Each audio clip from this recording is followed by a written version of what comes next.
Oke, kita lanjutkan. Tadi videonya terpotong ya. Nah, di sini tadi dapat n-nya min 4, tinggal dimasukkan aja ke sini kan. N pangkat 2 tambah n, min 3 pangkat 2 tambah min 4 dapat 5. Kayak gitu. Jadi itu contoh kalau ada vektor yang segaris. Nah, selanjutnya di sini ada contoh berikutnya. Nanti kalian lihat lagi ya. Nah, saya langsung masuk ke perbandingan vektor. Perbandingan vektor. Oke, perbandingan vektor di sini, misal kalian perhatikan, ini ada titik A, titik B. Lalu di tengah-tengahnya ada titik P. Nah, terus perbandingan vektor antara A, P dengan vektor PB adalah M banding N. Jadi kita anggap ini M dan kita anggap ini adalah M gitu. Rumusnya untuk mencari X dan P-nya ya, kita mau cari titik P nih. X dan Y-nya bagaimana? XP, YP. Ya, pakai rumus yang ini. Gitu. Ingat-ingat aja rumusnya. Nah, contohnya di sini ada diketahui koordinat titik A dan B seperti ini. Jika AP banding PB adalah 3 banding 2, maka koordinat titik P adalah, nah, lebih enak supaya mengerti itu digambar. Jadi ini A, B, P-nya di tengah. Nah, dia bilang AP itu 3. Lalu PB adalah 2. Nah, mencari XP-nya gimana? Ya berarti M, ya, M dikali XB. M ini dikali XB. Jadi ini dengan ujung. Ya. M dikali XB, lalu N dikali XA. Kayak gitu, ya. Nah, selanjutnya berarti 3 dikali dengan 8 dong.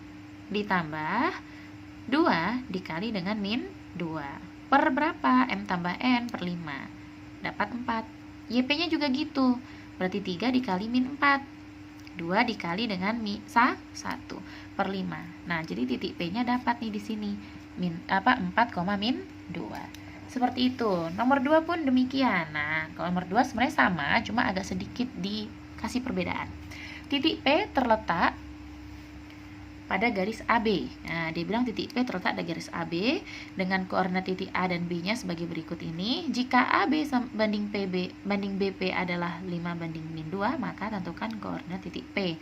Jadi kalau di sini AB banding BP-nya 5 banding min 2, kamu jangan salah tulis ya. Jangan BP itu sama dengan PB, beda.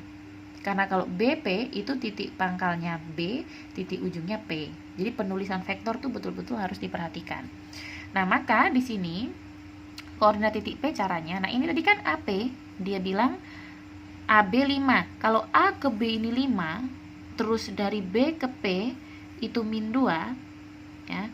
Dia kata-kata min 2 itu berarti mengarahkan kita bahwa dia mundur nanti. Nih, dia gini, makanya min 2. Kalau misal dia 2 berarti ke kanan gitu. Nah, ini sudah tanda bahwa dia nanti mundur. Nah, berarti logikanya AP berapa? Supaya 5, 3 kan, ini 3, ini 2, 3 satuan, 2 satuan. Maka AP-nya 3, terus di sini BP-nya itu kita anggap 2 gitu. Maka cara cari X-nya gimana?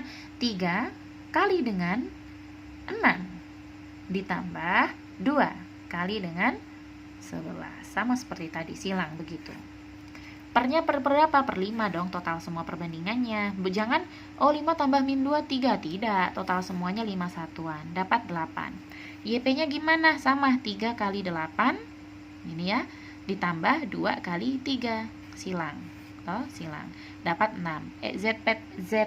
ZP-nya juga sama. Jadi dapat titiknya 8, 6 dan 1. Itu untuk perbandingan vektor. Nah, sekarang khusus bagian 6 ini yaitu tentang vektor terbagi atas, panjang vektor, jarak 2 titik, dan vektor satuan. Nah, ini sudah banyak rumusnya. Oke. Untuk panjang vektor, ya, panjang vektor itu rumusnya ini. Apabila diketahui suatu vektor seperti ini, vektor OP ya, dengan titik O-nya itu 0,0 dan titik ujungnya PX, Y. Nah, maka vektor OP itu bisa dicari dengan cara nilai mutlak dari vektor OP adalah, kalau nilai mutlak kan bentuknya selalu positif toh. Nah, nilainya selalu positif, maka akar dari X kuadrat yaitu titik X ditambah Y kuadrat. Gitu. Itu kalau secara umum. Kalau vektor di ruang 2, ya, kalau vektor di ruang 2, ya sama seperti itu. Kalau diketahui vektor U, AB, berarti panjang vektornya penulisannya mutlak vektor U, berarti akar A kuadrat tambah B kuadrat. Kalau 3 dimensi ya sama, tinggal ditambah sampai C kuadrat. Gitu. Gampang. Nah, contohnya kalau untuk 2 dimensi, diketahui vektor A min 43, tentukan panjang vektor A. Ya, berarti panjang vektor A nulisnya kayak gini, adalah akar dari min 4 kuadrat tambah 3 kuadrat. Akar 25, 5. Jadi panjang vektor A adalah 5 satuan. Nah, kalau yang kayak gini gimana? Diketahui vektor A min 2, min 1, 2. Tentukan panjang vektor A. Ini 3 dimensi nih di R3. Jadi panjang vektor A akar dari min 2 dikuadratin, min 1 dikuadratin, 2 dikuadratin, ditambah semua akar 9, yaitu 3. Jadi vektor A panjangnya adalah 3 satuan. Gampang. Yang penting paham rumus. Nah, kalau jarak 2 titik sekarang, bagaimana? Nah, misal diketahui ya, suatu titik A dan B, jaraknya bagaimana? Gitu kan. Berarti jaraknya sama seperti tadi. Jarak itu kan sama seperti panjang kan. Jadi tetap mutlak dari vektor AB. Jadi X2 kurang X1 dikuadratin, lalu Y2 kurang Y1 dikuadratin. Contohnya, jika diketahui koordinat titik P dan Q-nya seperti ini, berapakah jarak antara titik P dan Q? Jaraknya. Jadi ini misal ya, saya gambar titik P di sini, ini titik Q. Berapa nih jaraknya? Ya, jaraknya berapa? Gitu. Berarti kita masukkan aja X2 dan kurang X1. Tapi nih, X1 saya misalkan X1-nya 5, Y1-nya min 7, X2-nya min 4, Y2-nya 5. Misal, Mbak, saya nggak mau, saya maunya yang di Q tuh X1 sama Y1. Boleh, tidak ada masalah. Mau X1-nya 5 kah, X1-nya min 4, itu tidak ada masalah. Yang penting ketika menetapkan bahwa bagian P itu X1, berarti di sini juga harus Y1. Jangan di sini X1, di sini Y2, nggak boleh. Nah, masukkan di rumusnya dan dapat deh nanti ya. Jadi habis sampai dari sini langsung ke sini ya, dapat 15 gitu. Jadi ada 2 rumus ya, rumus panjang vektor dengan jarak antara 2 titik. Nah, sekarang vektor satuan. Kalau vektor satuan kayak gimana? Nah, vektor satuan di sini, oke, vektor satuan itu adalah vektor yang memiliki panjang 1. Vektor satuan itu searah ya dengan yang searah vektor V. Jadi vektor satuan yang searah vektor V itu nulisnya gini.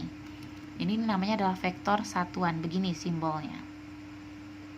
Ya, berarti vektor satuan V. Ya, vektor satuan dari V. Jadi misal diketahui, ini rumus ya, vektor A min 1, 2, vektor B 1 per akar 2, min 1 per akar 2. Manakah di antara vektor A dan vektor B yang merupakan vektor satuan? Nah, kita cek. Kalau panjang vektor A, kita cek panjangnya. Kenapa? Karena butuh panjang di sini. Rumusnya 1 per panjang vektor V dikali vektor V itu sendiri. Gitu ya. Ingat, ini kan rumus simbol panjang vektor tadi, sama kayak begini. Nih. Ya kan? Oke, lanjut.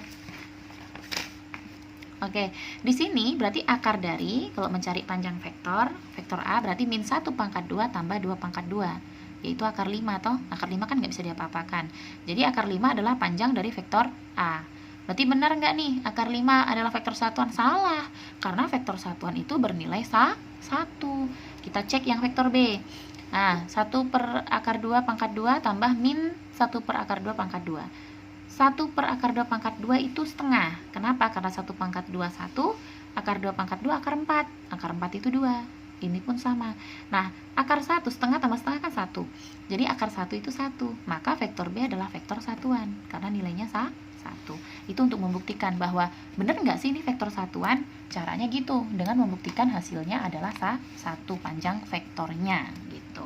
Nah, sekarang tentukan vektor satuan yang searah vektor A. Nah, berarti caranya sebelum cari vektor satuan dari yang searah vektor A, kita cari dulu panjang vektor A.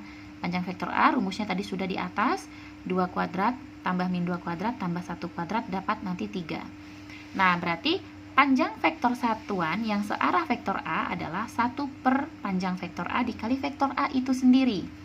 Jadi tadi panjangnya kan 3 nih, berarti 1 per 3 dikali dengan ini vektor A. 2 min 2, 1 itu adalah vektor A, sesuai soal. Baru bagaimana caranya? Berarti sepertiga kali 2, ini perkalian nih. Sepertiga kali 2, 2 per 3. Sepertiga kali min 2, min 2 per 3. Sepertiga kali 1, sepertiga. Berarti bisa ditulis bentuknya IJK nih. 2 per 3 I kurang 2 per 3 J tambah 1/3K. Selesai. Mudah ya. Nah, jadi untuk panjang vektor, jarak 2 titik dan vektor satuan juga sudah dijelaskan. Untuk video selanjutnya, saya akan ke step terakhir, yaitu tentang vektor, perkalian skalar 2 vektor atau dot product dengan proyeksi ortogonal. Oke?